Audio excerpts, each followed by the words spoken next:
Hello, this is Rabble Radio, recorded on Friday, February 6, 2026. I'm your host, Brianne Doyle.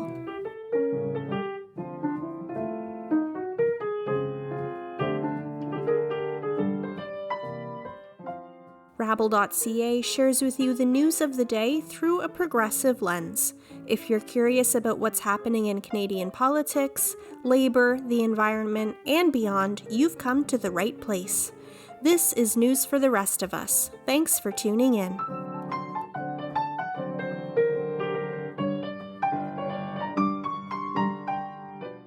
"2026 marks the 60th anniversary of Canada's Seasonal Agricultural Worker Program. Today, at a time when Canada appears to be rolling back protections and freedoms for migrant workers, this anniversary raises an urgent question. What does Canada's treatment of migrants reveal about our values, and are we truly living up to the United Nations expectations for human rights?" Gabriel Allahdua from Justice for Migrant Workers sits down with Gabriela Calugay-Casuga to talk about the urgent need to speak up for migrant workers in Canada and globally. Here are Gabby and Gabriel in conversation. Take a listen. Hello, Gabriel. Thank you so much for joining us on Rabble Radio today. Thank you so much for this wonderful opportunity, and special greetings to everyone in Radio Land. My name is Gabriel. I'm from a tiny Caribbean island named St Lucia. I came to Canada in 2012 as a migrant farm worker. This year, 2026, marks the 60th anniversary of the Seasonal Agricultural Workers Program. That's a program that brought me to Canada. This year, 2026, marks 10 years, 1 decade of my activism and role in advocacy to fight for migrant justice in Canada. What are some of the big challenges for immigrants and specifically migrant workers here in Canada, as we come into 2026? Okay, the environment is getting increasingly unfriendly. And it's like they're taking the cue from south of the border. And what do I mean by that? The government policies are getting very, very tough and very, very unfriendly. And that is creating a lot of instability and really putting people, migrant workers, in a very difficult situation. And the numbers are very, very disturbing. Canada is cutting. And when migrant workers made a decision to come here, they came here on a promise. If you take international students, for example, what was the promise? Come, study, work, explore, stay. They came on the promise that they can stay. But now, halfway through the program, Canada is changing the rules. So the environment is getting very, very very unfriendly. And when it comes to international students, as just one example, we're not talking about 10, 20,000, hundreds of thousands of international students. So the numbers are very, very, very disturbing. Yeah, I was wondering if you could elaborate on kind of what impact this will have on workers who have immigrated here, who are now having the rules changed on them. Yeah, it will impact them in so many ways. One, when you have those conditions, for example, I heard today that Bill C-12 will be adopted or is adopted.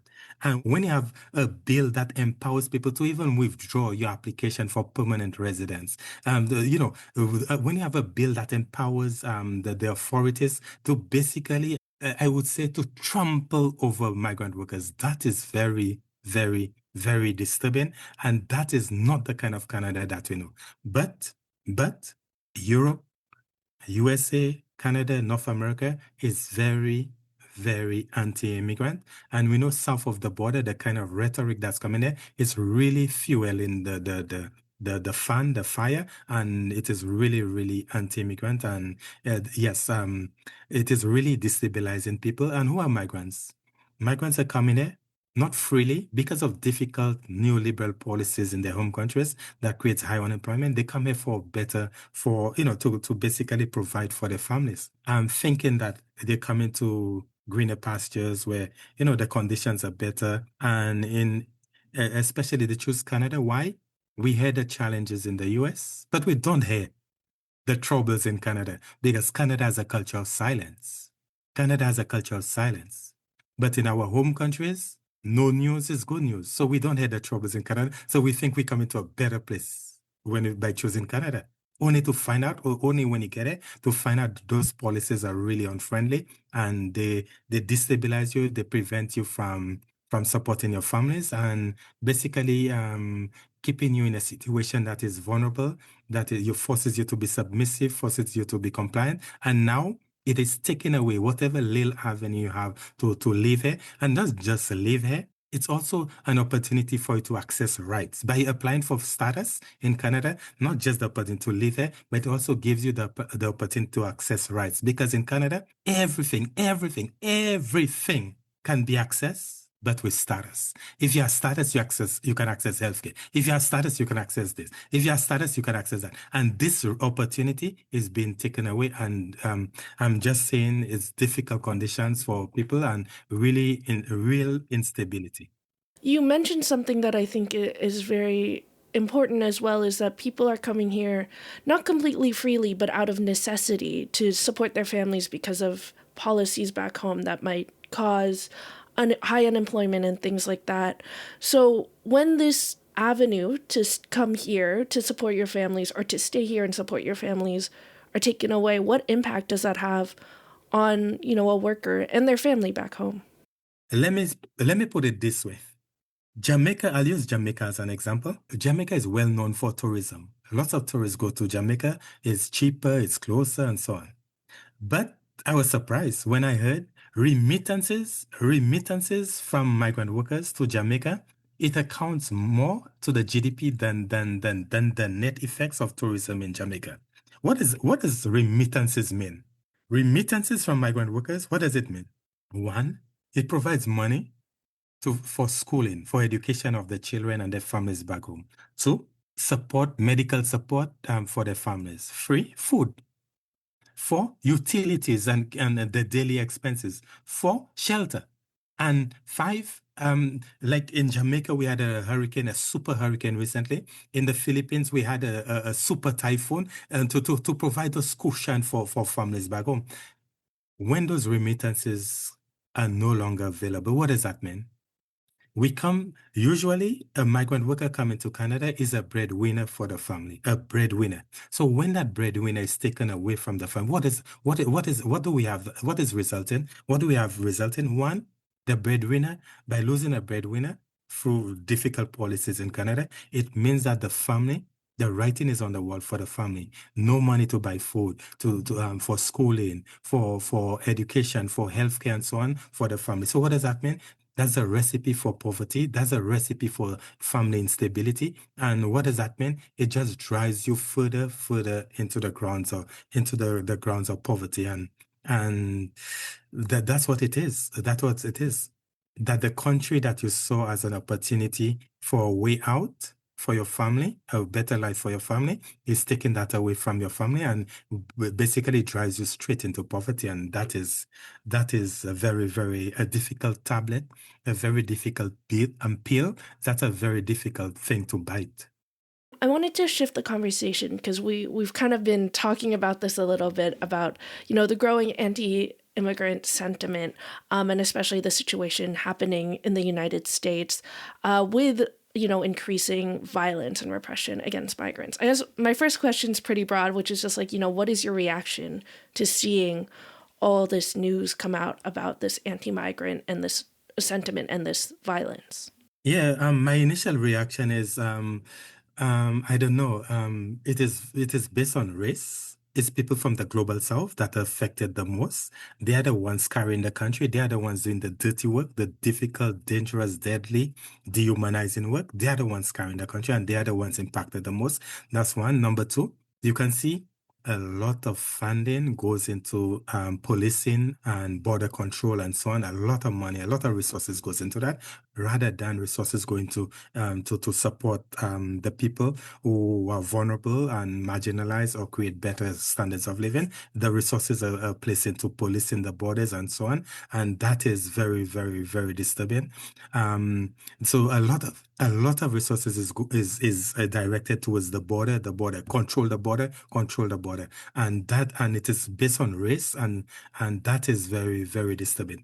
If you look at Canada, A lot. I would say it feels like unlimited resources is directed to the CBSE. Unlimited resources, and not just money and that kind of resources, and not only money, but also in terms of recruitment. They've recruited 1,000 more people. Not only that, the powers, the kind of powers that they have, I call it unlimited powers. So that is extremely disturbing. And who is Canada?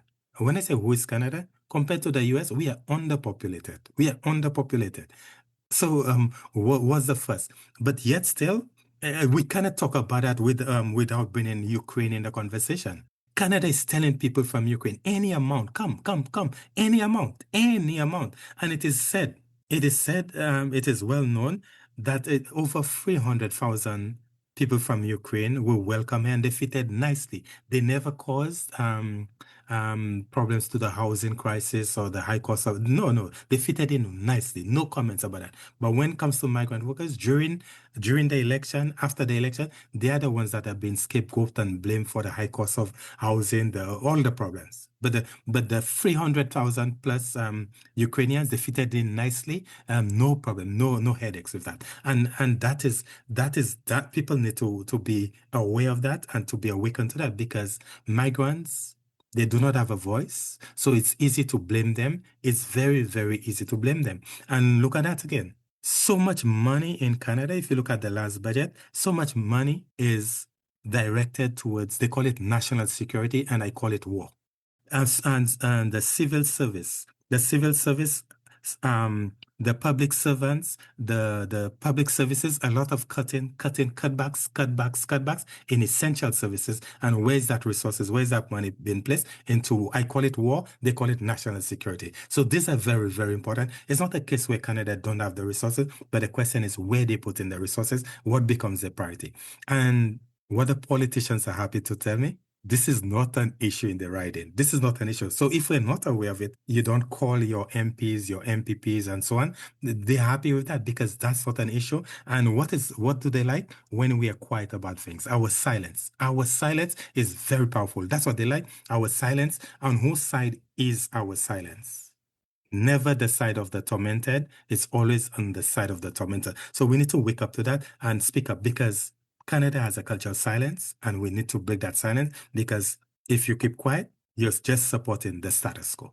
Yeah, and that kind of reminds me of something you said earlier in this interview where you mentioned that people sometimes come to Canada because they don't hear as much bad news coming out of Canada in relation to migrant rights and things like that, because it's kind of quieter, I guess.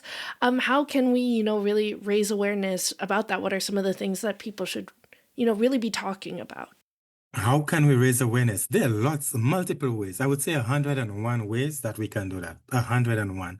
Actually, let me start with this. We are in the age of information age. Maybe too much information. We're in the age of information. But the question is, where is our information coming from? Is it coming from mainstream media? Is it coming from the source of our information? Is it watered down and sugar-coated? Or is it, where is it coming from? Or is it coming straight from the horse's mouth? Where are we getting our information? Who controls mainstream media? Why are we doing this today? It's because mainstream media does not focus on their agenda is very much controlled by those who have the people with the money, the power, and the influence. So where is our information coming from? How can we raise awareness? There's 101 ways. This radio interview here is one opportunity to get it from the horse's mouth. That is one. Many people have written about it, articles, books. There are lots of documentaries. There's so many ways. There's 101 ways that we can raise awareness. 101 ways. There's so many groups that are raising awareness and fighting back, pushing back and fighting back. There are lots of groups. So lots of people, lots of things that happen right in our community. So we just need to tap in. As I said, if you take books, for example, if you look at my book, for example, Harvesting Freedom, is the 60th anniversary of the farm program. And they said that's the first time a migrant worker has published his story. So why Why don't people talk about it? Why are they not able to write the stories? It's because of oppressive laws and difficult conditions. So I want the listening public to know that there are lots of articles, lots of academic journals, professors have written about it. There are endless sources of information. That these stories, they are not new to Canada. In 60 years, these are not new. They are well documented. And here's a powerful document. I would like to introduce it by saying DET. DET, denied, excluded, and tied. That's the arrangement Canada have for migrant workers. Deny them, exclude them, and tie them. Deny them rights, exclude them from freedom, and tie them to the employer. That arrangement, the UN rapporteur concluded that arrangement is the breeding ground for contemporary forms of slavery. So these stories are well documented in so many places. How do we raise awareness? It's not by listening to mainstream media, but by digging for the information. They're available. There's so much information. Digging for it is one. Searching for the groups or the people that are fighting for it. They're right there. They're powerless. They're not always in mainstream media. They're always on the at the bottom in the margins fighting. So they are there, but search for them. They're right there. And you brought up a good point. You mentioned the UN Special Rapporteur talking about contemporary slavery in the Temporary Foreign Worker Program. There's also recently been a new submission to the UN Human Rights Committee from the Canadian Council for Refugees that says Canada is at risk of backsliding on its human rights commitments. I'm curious, how do you see Canada's ability to respect the human rights of migrants in this time?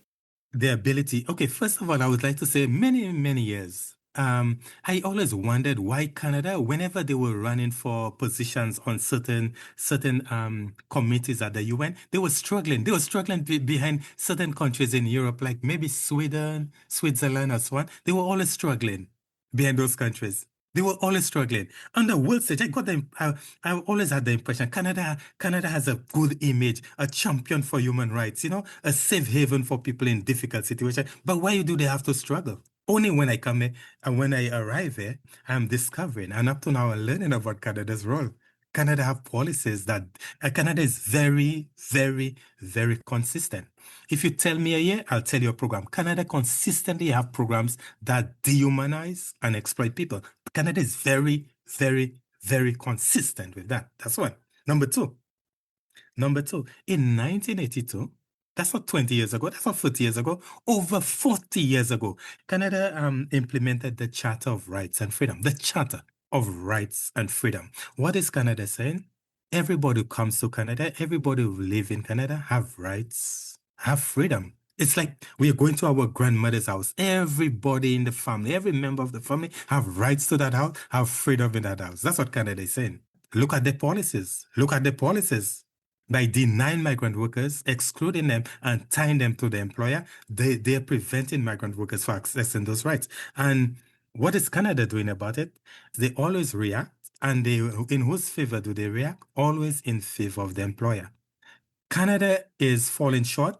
If you take an example here, Canada's reaction to the UN Rapporteur's report, what is the reaction? That they will to go with full speed to implement a sectoral work permit. Sectoral work permit. What is that? Instead of a worker being tied to one employer, they will be tied to a sector. And what is that sector? Fishing and agriculture will be combined. But these two sectors, fishing and agriculture, these two sectors have insufficient regulatory protections. They don't have a lot of protections for workers. But to the public, they will tell the public workers can freely change employers. That sounds nice. Freely change employers, it sounds nice on paper, but in practice, it's not working as nicely as that. And even though it works out nicely, when you can freely change employees in sectors that does not have protection, what is that? What is that? So Canada is failing to provide adequate protection. And there's so many UN conventions that Canada is falling short on. Canada is, for example, the UN Convention on the Rights of Migrants and their Families. Canada haven't signed it, haven't ratified it, haven't implemented it. So Canada is falling short and well short of that. not too long ago, a couple of years ago, I was at the UN when Canada was providing midway report about the 17 SDGs, Sustainable Development Goals. Canada is reporting on it, and Canada is saying that they are on track. How can they on track? Number one is saying no poverty. Number two, zero hunger. Number eight is saying decent work. Where is Canada on that? Where is Canada? And they're saying that they're on track to meeting those sustainable development goals. Canada is falling short, and we need to wake up and call Canada for what it is. Because if we are quiet, our silence is only suggesting we agree with what's happening. We need to wake up, become aware of the issues, and call Canada for what it is. You make a really good point there.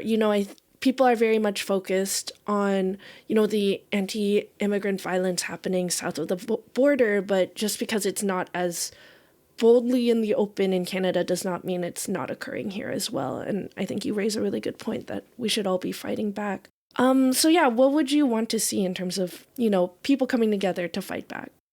What I would like to see, I would like to see a loud and united force. What do I mean by a loud and united force? The more people become unionized, it means more decent working conditions, unionized. So I want the unions to be involved, loud and clear that, to fight for the unionization of those people. That's one, unions. What I would like to see, that regardless of the language that we speak, for example, on the farm where I work, there were people from Guatemala, Latinos, Barbados, Jamaica, St Lucia. We all have different culture, and it's difficult for us to unite. That is what Canada is. Canada is very diverse, multicultural, and so on. Despite of your language, culture, and so on, we all are united by injustice. So we need to unite and stand up to fight back, because slowly Canada is pushing for policies that would weaken us. The freedom of speech, freedom of association. Canada wants to roll that back slowly. And we need to stand up and protect, because what they say, the things we've fought for, the things that we fought really, really hard to gain, the gains that we've made, we have to fight even harder to keep them. And I'm telling you, we are in the times when all of those gains that we've had, we need to fight harder to keep them. Otherwise, slowly we'll see these gains being eroded and we'll be back to square one. So people need to wake up and push together.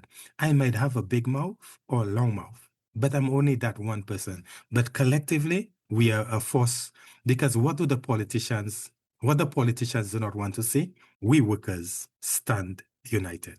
That is the day politicians would really wake up and take action. Gabriel, thank you so much for joining us on Rabble Radio today. Thank you for this wonderful opportunity.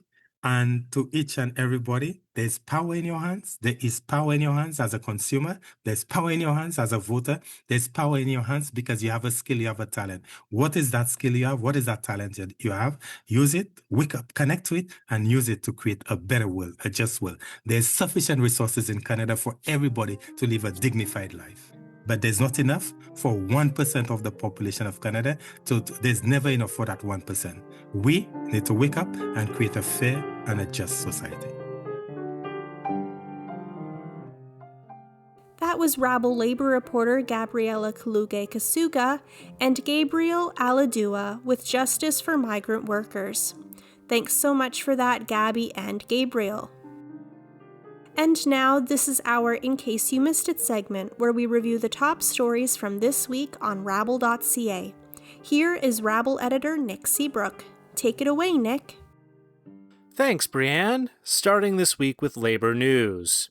Unifor and the Canadian Labour Congress are calling on the federal government to provide concrete supports for those in the automotive industry. The industry is one of the hardest hit by U.S. President Donald Trump's tariffs, and concerns raised last month after Prime Minister Mark Carney reached a deal with China to allow more electric vehicles from that country to enter the Canadian market. The federal government has pledged to invest $3 billion in the auto sector, as well as putting counter tariffs on American vehicles. Lana Payne, president of Unifor, said that there was still more the government could do to protect Canadian auto workers, saying, quote, "The bottom line for all automakers must be if they want to sell in Canada, they have to build and invest in Canada. The free ride must end for companies that take from Canada's $100 billion sales market while giving nothing back." End quote. Staying with labor news, 2026 is likely to be a year of upheaval for the labor movement, says Rabble columnist Tom Sanborn. Not only are tough economic times creating pressures on the labor market, but several major unions across Canada will be negotiating new collective agreements with their employers this year. One such union are customer service workers with Air Canada, who are represented by the Canadian Union of Public Employees. That union will be holding a strike vote later this month. Likewise, Air Canada machinists, represented by the International Association of Machinists and Aerospace Workers, will see their contract come up for renegotiation in March. Later in the spring, transit workers in BC and Saskatchewan will also see their contracts coming up for renegotiation. These are just a few examples of many other instances where labor disputes could be possible this year. The economic pressures of tariffs could lead to tense negotiations, which in turn could lead to strikes and lockouts. And finally, in health news, the Ontario Council of Hospital Unions is warning that Ontario Premier Doug Ford is creating a two-tiered healthcare system in the province. Doug Ford is using taxpayer money to fund medical procedures at private clinics. These procedures are considered routine, but often include strategies to upsell patients on more expensive options, leading them to pay more out of pocket. Additionally, these private clinics are often located in more affluent areas and tend to see patients who are able to pay more treated before those who pay less. The Ontario Council of Hospital Unions says that this money should be going to the public healthcare system, where it can be used to help all Ontarians, not just the wealthy. And as always, you can read the full version of all the stories we talked about today on rabble.ca. Thanks, Nick. And that's it for Rabble Radio this week. Thanks as always for tuning in. If you like the show, please consider subscribing to Rabble Radio on Apple Podcasts, Spotify, YouTube, or wherever you get your podcasts. And please rate, review, share Rabble Radio with your friends. It takes 2 seconds to support independent media like Rabble. If you have feedback for the show, ideas, stories, opinions you'd like us to cover, we'd love to hear about it. Get in touch with us anytime at editor@rabble.ca. Thank you to all the journalists and writers who contributed to this week's content on rabble.ca, and thank you to Carl Narenberg for supplying the music. Lastly, thank you to you for tuning in to Rabble Radio. I'm Brianne Doyle, and I'll talk to you next week.